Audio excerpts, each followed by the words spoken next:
Hello दोस्तों, तो मैं लेके आ गया हूँ एक नया वीडियो जिसमें आज बजाने वाले हैं अपने मोबाइल ऑक्टोपैड में देशभक्ति गीत के पैच को। तो दोस्तों गीत का नाम है दिल दिया है जान भी देंगे कर्मा धुन।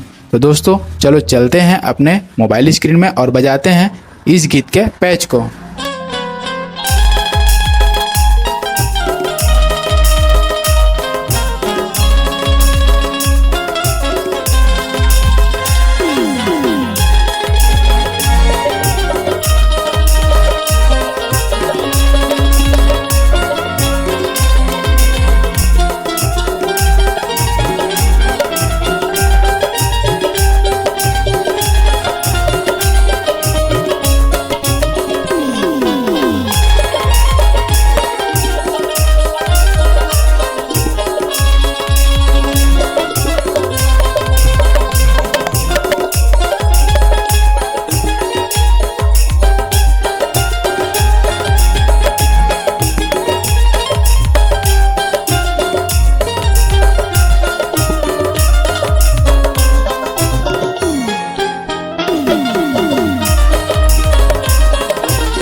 तो दोस्तों इस वीडियो को पूरा देखने के लिए बहुत बहुत धन्यवाद। इस गीत का पैच आपको कैसा लगा कमेंट करके ज़रूर बताना, और अगले वीडियो में कौन से गीत का पैच चाहिए कमेंट करके ज़रूर बताना।